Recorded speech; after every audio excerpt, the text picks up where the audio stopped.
Rooster, you are WrestleMania621 on Twitter, correct? Yes. So Good we morning, should fellas. talk How to you are ya? first about the Hulkster. Was he your favorite guy growing up?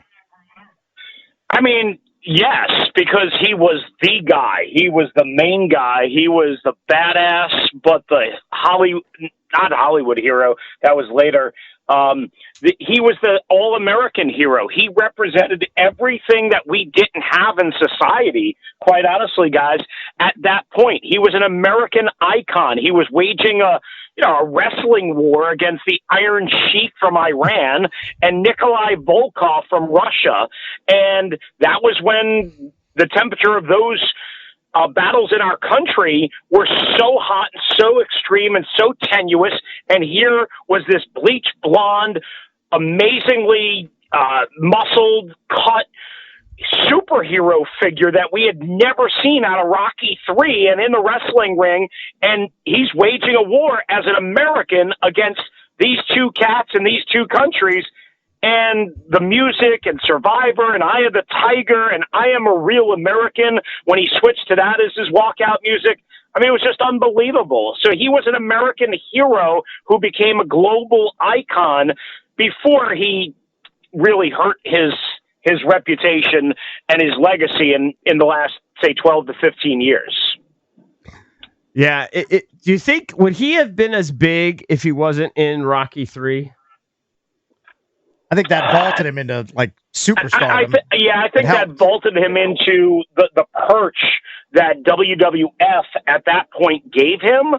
And certainly that helped because also remember, guys, WrestleMania 1 at Madison Square Garden on a Sunday afternoon, and we're approaching WrestleMania 42 now. So this is 40 plus years ago, was he and Mr. T. He and Mr. T against Rowdy Roddy Piper and Mr. Wonderful Paul Orndorff. And they pulled it off, and it was a spectacle because they had Liberace and Muhammad Ali and Billy Martin, the former famed Yankee manager who was fired and hired 5 or 6 different times, and the Rockettes and all of these stars, mostly New York stars, but Mr. T was there in the main event with Hulk Hogan. So that propelled him even further beyond what Rocky III obviously meant as kind of the stage that was set for Hulk Hogan's emergence.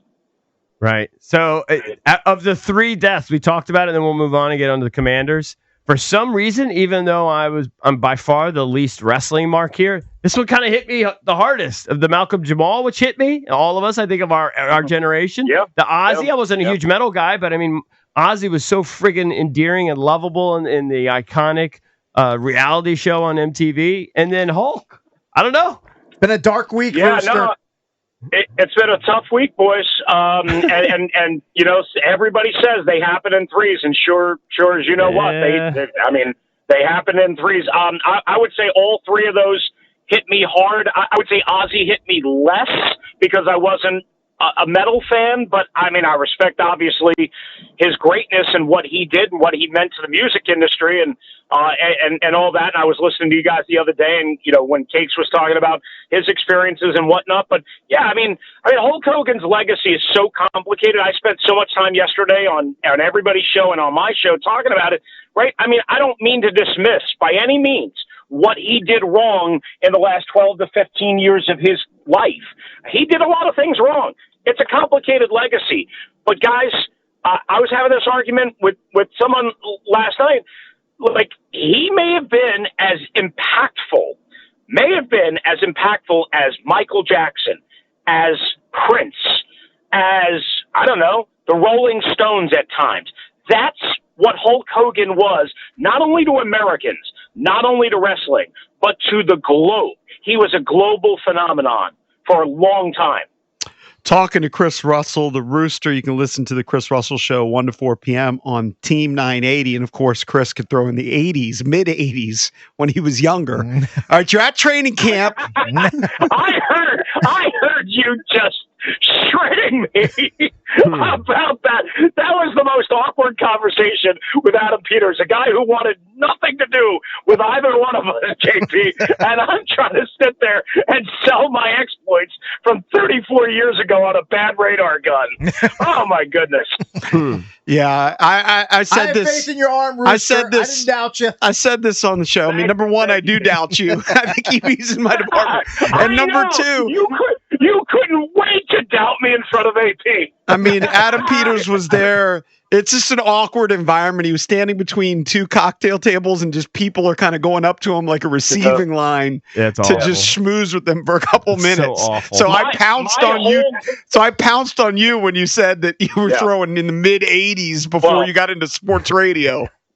Right. So I don't even remember exactly how that came up, but maybe it was because he vacationed in Montauk, and that's near my hometown, what have you. So I don't know how it exactly came up, but I was just awkwardly trying to avoid asking about Terry or anything football. Like, I just, those things are not designed, in my opinion, to talk football with those guys, even though that's often the only opportunity one-on-one we get.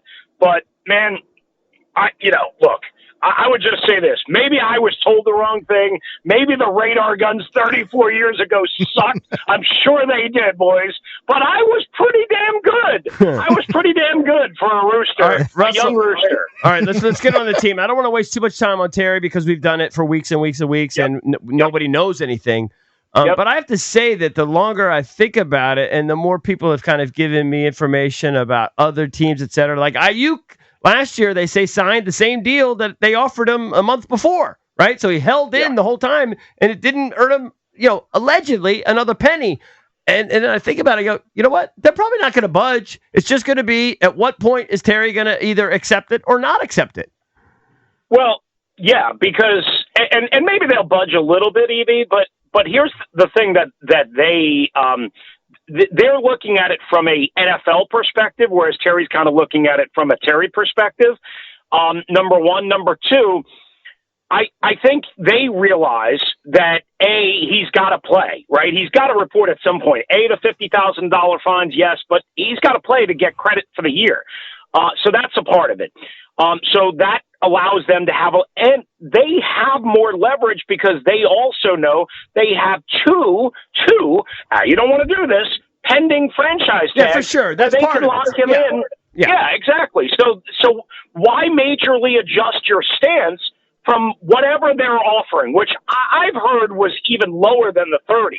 I don't know the exact number, but I'm sure it is. I'm sure it is. I believe it to be in the 24, 25 million per year range with whatever guarantees. And that's a part of it too. There's so many prongs to this thing that people get lost on, right? Because everybody just focuses on AAV, whatever. The bottom line is, I think maybe the Commanders will give in a little. I think maybe Terry will have to cave a pretty good amount. And ultimately both sides will win. It's just a matter of when. Right. I just hope it doesn't get nasty to a point of a trade request and where there's a lot more dirty laundry being slung. Right. Me too. I think all of us want that. All right. So what's jumped out at you so far? So through the 2 days of camp, I mean, Bill, Ja'Cory Krosky-Merritt, the seventh round running back, looks slick. I was talking with Logan Paulson yesterday. We were watching him in the red zone, and we both said the same thing. We looked at each other and said, oh, man, that guy's got some pop. He's got some sizzle. Now, it's practice, right? They're not tackling. We all understand. But he hits the hole hard, and he goes downhill, and it's fast, and it's quick, and it's effective. And, guys, remember before that Detroit playoff game last year? I don't remember who reported it, but they were not happy with Brian Robinson Jr. from what I heard. They, really got after him. And he, oh, by the way, had a really good game in that Detroit playoff game. Now, whether that was because of that not confrontation, but that urging of him to be more aggressive and to hit the hole harder, or whether that was because Detroit's defense totally sucked, I don't know, because he wasn't very good in Tampa the week before that. He wasn't very good in Philadelphia in the NFC Championship game. I've been saying to people, and this might sound crazy, I don't think he's an Alfred Morris week one starter like Alf did in 2012 when he came out of the sixth round and out of nowhere. But I wouldn't be shocked if Bill which is what he wants to be called, not Ja'Cory Krosky-Merritt, starts by, I don't know, week 5, week 6. So hold on. Somewhere in that range of Can the you season. explain the Bill bit? That's over where's all that of our coming heads. from? Yeah, so I had him on my show a couple of months ago, right after he was drafted. I said, man, what do you want to be called? Because I see your teammates calling you Bill. And it's based off of the character Little Bill, right? The cartoon character, whatever. I don't know much about that whole series. Okay. Never heard of it. I've heard of it. I'm not. I'm at least familiar with it. All of his teammates at different stops along the way called him Bill or Little Bill. And I said, man, what do you want to be called? And he said, I want to be called Bill. And I said, well, Bill Krosky-Merritt? And he said, no, Bill. So, okay. Oh my God. I'll call you Bill. So Little Bill was a Bill Crosby cartoon. Bill Cosby, not Bill Crosby. Why did I say Crosby? Yeah, Bill Cosby cartoon. Yeah. Right. So he wants to be called Bill, anyway, and the guys do call him. That's what he wants to be called, but don't get lost in the minutia of his name. I guess what I'm saying is, guys, with Austin Eckler's injury history, and we know he's not an every down back, with Jeremy McNichols just being brought back for veteran insurance and a nice piece, I wouldn't be shocked if Bill, or whatever you want to call him, is the starter by midway through the season, maybe even earlier than that. Would not be shocked. I'm not saying it will absolutely happen, but it can happen. I don't think this staff is sold by any means. Sold. I don't want to say they don't like him. I don't think they think he's complete garbage, but I don't think they're sold on Brian Robinson Jr. in any way. Yeah, I think they're ready for his contract to expire, and then Bill or whoever else is going to fill that role. I mean, Wikipedia has him as Jacoby Bill Krosky-Merritt. You're messing up names all over the place. You know what? You need sleep. Yeah. All right. What about Sinnott? I keep hearing that he's more comfortable the second go around. Yeah, he looks fine. I mean, Zach Ertz still got a lot of target share yesterday. I'll tell you that. I didn't see a ton of Ben Sinnott running routes and catching balls from anybody. But I think he looks a little bit more comfortable, and he should, right? It's year 2. They say the biggest jump for quarterbacks is year 1 to year 2. Well, we kind of forget it's a pretty big jump to go from, little sleepy Kansas State in the Big 12, granted, to NFL football and to be like, doing the things, the combo blocks and the schemes and whatnot that they want you to do here. I think if you get, 25 catches out of that dude this year, that'll be a pretty decent step up. And more importantly, just, again, knowing his assignment. I watch the offensive linemen and the tight ends work in tandem drills. Guys, it doesn't seem sophisticated, but it kind of is. They're talking about where exactly you have to punch and where you have to hit and the angle in your hands and all that stuff. Hey, real quickly before I run out of time, because I know you guys are coming up to a break, Noah Igbenogany has been, I think, the best defensive back and maybe the best individual defensive player so far through Are you as impressed with days of camp. Are you as impressed with Amos, the second-round pick that as Kime is?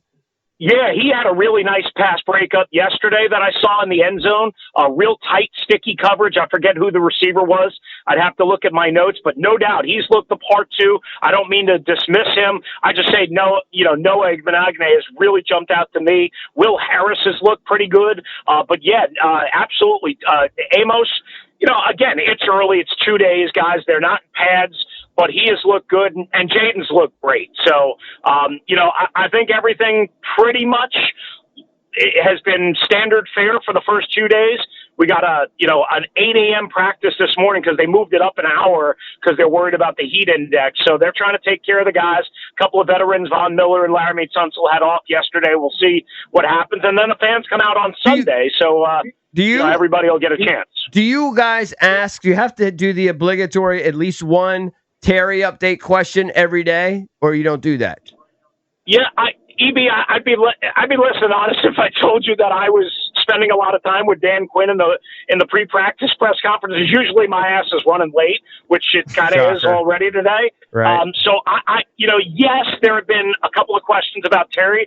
I don't remember one yesterday, but certainly on Wednesday there was, and Tuesday obviously there was. Look, they're not going to tell you much. I mean, what are they supposed to tell you? We want Terry here.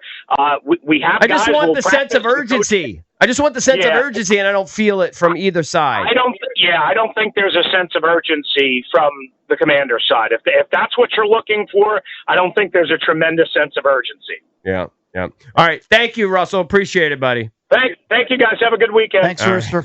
Talk to you soon. Shocker, Russell's running late. Well, they did move practice to 8 a.m. instead of 9. So I know we got a break, but just to your sentiment, Dan Quinn was asked about Terry just now, and he said, "I'm glad you asked that because when there's an update, we'll give you one." He's starting to wear on him. So that's him just saying, "Don't even ask. We're going to let you know." Yeah, he said Like- when there is new news, you will know the new news. Yeah, Mm-hmm. yeah. That's There's code no for stop sense of asking about urgency. it. He's gonna have to eat one. I'm losing my bet in the pool, which was July 30th. Right. I mean, my August 16th is looking better and better each day. It I mean, I is. don't want it to last that long, but it's looking better. I mean, I'd like to eat a 50 or 60 or 70 million dollar, sandwich. Sure. But he's gonna have to eat. They're not gonna budge that much. Coming up next, it's our Junkies Weekend Parlay. Don't go anywhere.